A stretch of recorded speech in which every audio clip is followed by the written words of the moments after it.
What's up, guys? I figured I would come in and make an actual OP15 Enel deck video for you all. Let's jump right into it. So we got the leader. Under the rules of the game, your Dawn deck is made of 6 Dawn cards instead of 10. This is really cool if you're poor like me and you can't afford 10 gold Dawn. I have 6. It's going to be perfect for Enel.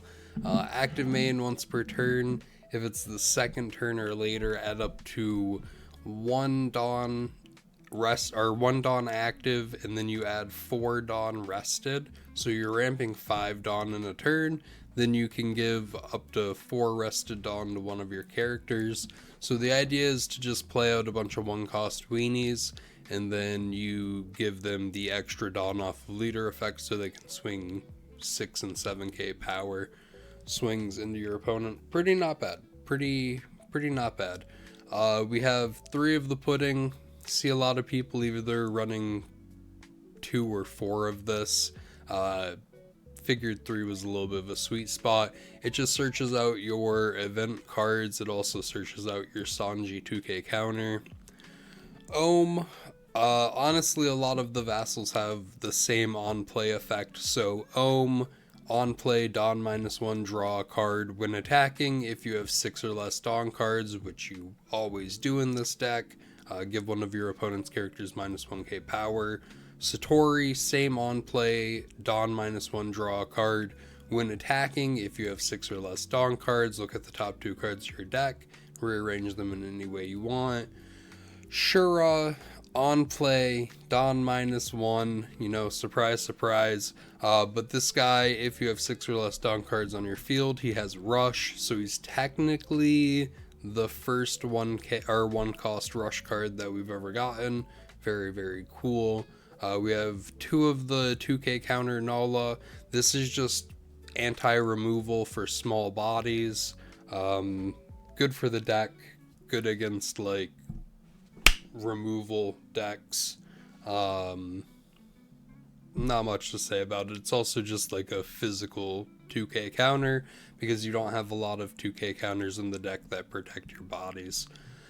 We have 3 of the 4-cost Reiju. This is kind of just a flex spot, but we run a lot of events and we will get a lot of events in trash really easy, so it ends up being a 4-cost 7k power and a blocker. Again, kind of just a tech spot, a little bit of flex in the deck. The deck list is mostly solved outside of maybe 5 cards. We have 3 of the 2k counter Sanji blocker. This is really, really cool because it's almost always going to be a 3-cost 6k power blocker.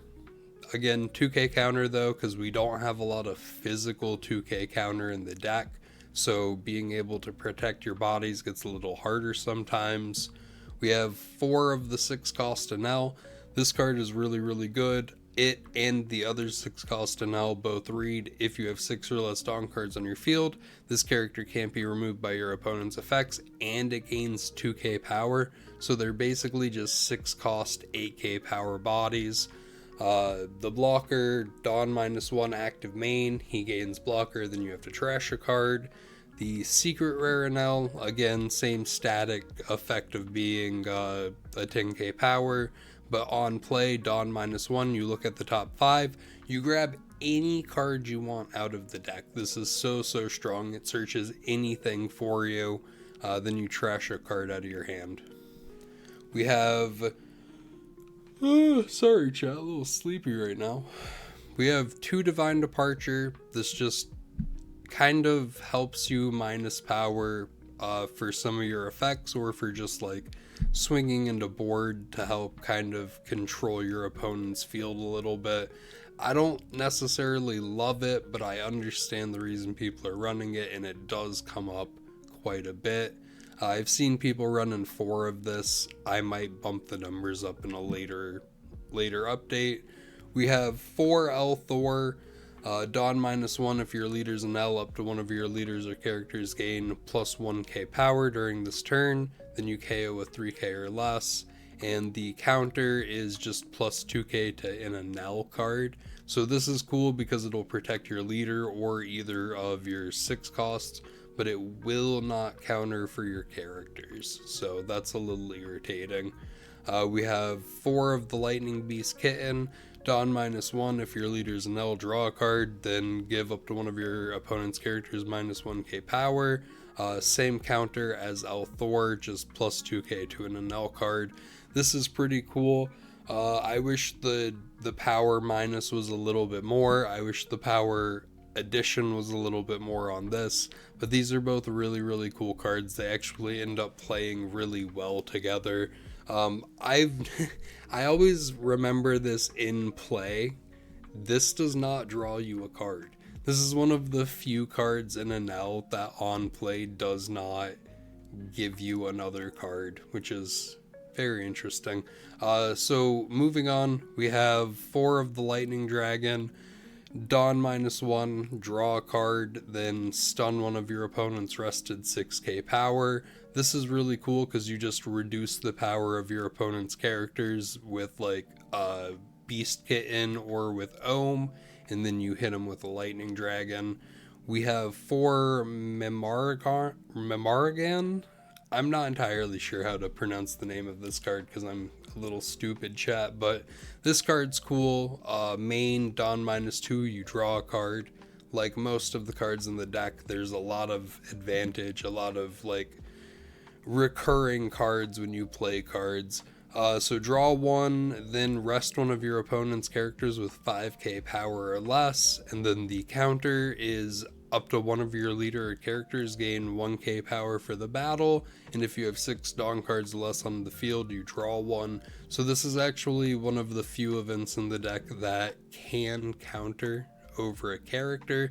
It doesn't just have to be locked into an Enel, which is really, really cool. It's also just a free 1k counter that draws you another card, which will probably be another counter card. So this is really awesome. You also get to like reduce the power of your opponent's characters and then rest them and freeze them with Lightning Dragon. I like that combo a lot. I wish the threshold was the same on them. Like I wish this could rest a 6k power, that way you could just auto Lightning Dragon it, but that might be too broken. Last, we have 1 copy of Gamma Knife. This is again one of the flex spots. This could be a 3rd Divine Departure, but sometimes I feel like this provides a little bit more aggressive advantage since you're not having to minus, or you don't have to utilize all of your Dawn for that turn. With Divine Departure, it essentially, you have to have 1 Dawn attached to a character or a leader, and then you have to rest 5. Whereas this just overall takes 2 Dawn, which leaves you with 4 active still to put on to maybe one of your vassals or one of your other smaller bodies.